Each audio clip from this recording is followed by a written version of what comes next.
Good morning student, स्वागत है आपका म्यूज़िक क्लास में। आज हम लोग पुनः एक नए राग के साथ संगीत क्लास में शामिल होंगे। उस नए राग का नाम है काफ़ी। पहले काफ़ी के बारे में थोड़ी सी जो जानकारी है व्याकरण के हिसाब से वो जान ले, फिर इसका प्रयोग कहाँ कहाँ कैसे होता है, कौन कौन से सुर इसमें लगते हैं, किस जाति का है, ये सारी चीज़ें हम लोग पहले जान लेते हैं। पहले दो लाइन कविता के द्वारा। जन्मे काफी थाट ते गनी कोमल सुहाए। जन्मे काफी थाट ते गनी कोमल सुहाए। पसावादी संवादी ते पसावादी संवादी ते काफी राग सुहा कहा है। मतलब काफी जो है वो काफी थाट से ही जन्मा है और इसमें सारे शुद्ध स्वर होते हैं दो स्वर को छोड़ के। यानी कि बिलावल राग बिलावल के ग और नी को कोमल कर दिया जाए तो राग काफी हो जाता है। इसका वादी स्वर प और संवादी सा है।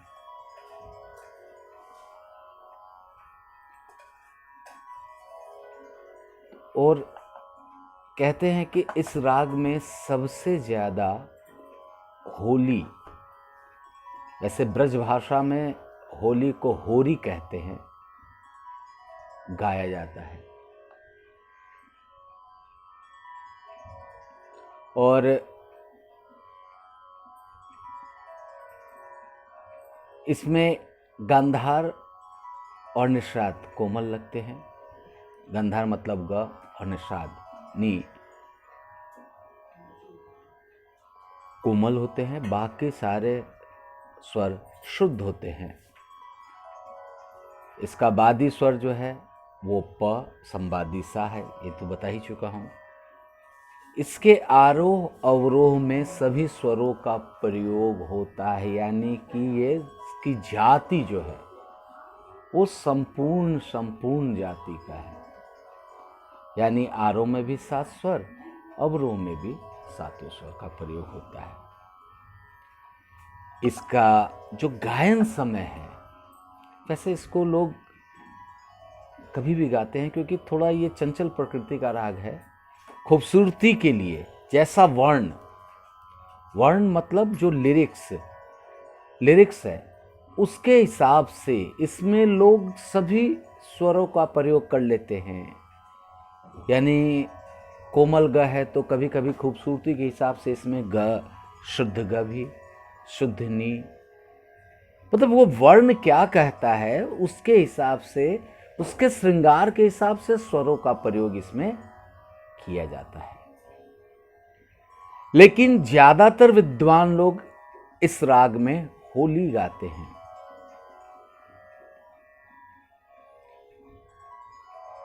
और प्रकृति भी समझ में आ गई कि ये चंचल प्रकृति का राग है। इसमें बहुत सारे फिल्मी गाने भी बने हैं, गजल भी हैं, लेकिन जितना बढ़िया इसमें होली और ठुमरी, मतलब होली का जो आनंद है वो इसी राग में है। पहले इसका मैं आरोह अवरोह और पकड़ आपको बता के छोटी सी एक बंदिश बताता हूँ। बंदिश के बाद फिर मैं बताऊंगा कि कौन कौन से फिल्मी गीत, कुछ ही गीत बने लेकिन बड़े ही चर्चित गीत बने, कुछ गज़ल बने, वो एक एक दो लाइन मैं आपको बताऊंगा। और फिर होली भी इसमें एक दो लाइन बताऊंगा। क्योंकि मूलतः क्या होता है कि लोग ऐसे ही बस आरोह अवरोह पकड़ लिख दिया और बंदिश लिख दिया, आपका राग काफी तैयार हो गया। लेकिन राग काफी में क्या क्या गाया जा सकता है ये भी बताना बहुत ज़रूरी है। कौन कौन से सुर लगते हैं ये भी ज़रूरी है। चलन क्या है राग का ये भी बहुत ज़रूरी है। काफ़ी थाट से सिर्फ काफ़ी ही नहीं, और भी बहुत सारे रागों का जन्म हुआ है। तो पहले इसके आरोह अवरोह में ग और नी कोमल लगते हैं, बाकी सारे शुद्ध स्वर। ठीक है ना। तो मैं अब उसको गा के बताता हूं।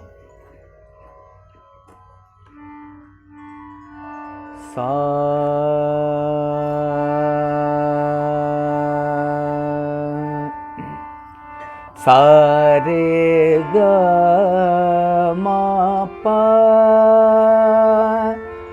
धनी सा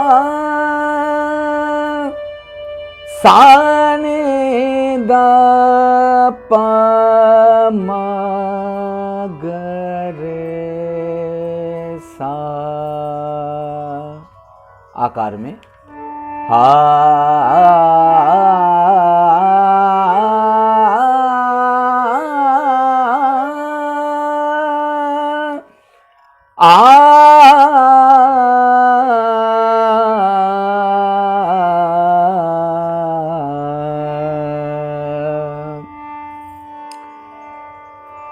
पकड़ सा सा रे ग ग मा मा पा।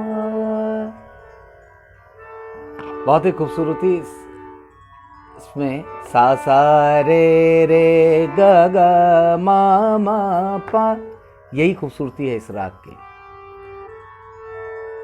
बंदिश है बड़ा ही प्यारा।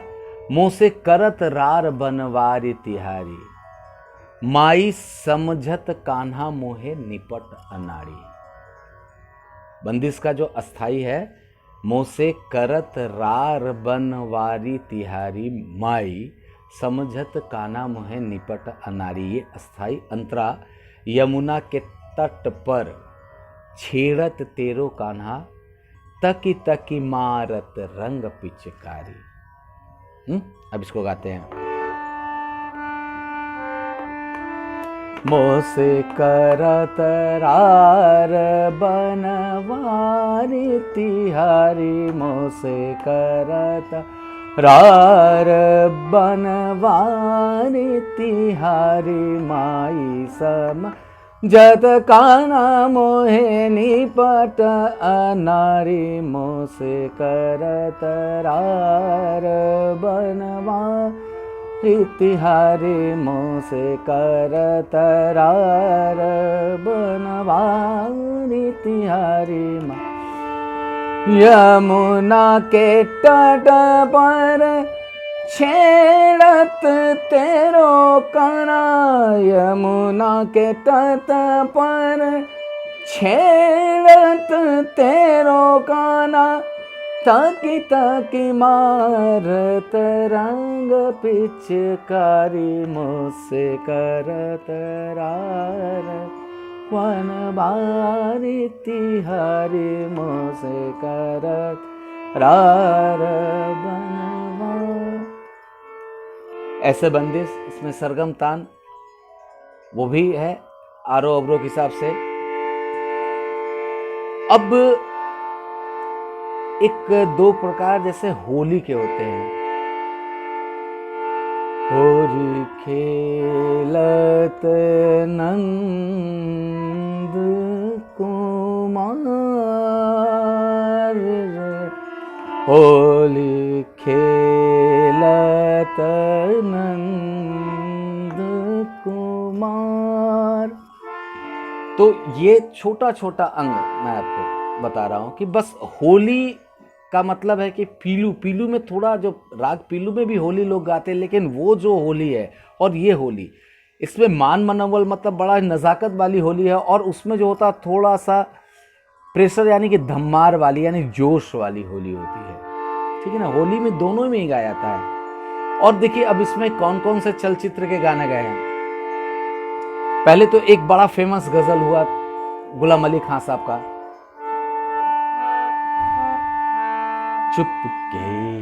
चुपके रात दिन आंसू बहाना याद है। चुपके चुपके रात दिन आंसू बहाना याद है। ये गजल बड़ा ही फेमस है, आप लोग को याद ही होगा। फिर एक गाना था, दिल में हो तुम आंखों में तुम, ऐसा भी गाना। मतलब ऐसे बहुत सारे गाने हैं, टाइम कम है, लेकिन फिर अगले क्लास में और आगे आपको बताऊंगा। कोई भी प्रश्न हो आप ज़रूर पूछिए। तब तक के लिए धन्यवाद। फिर मिलते हैं अगले क्लास में नए राग के साथ। धन्यवाद।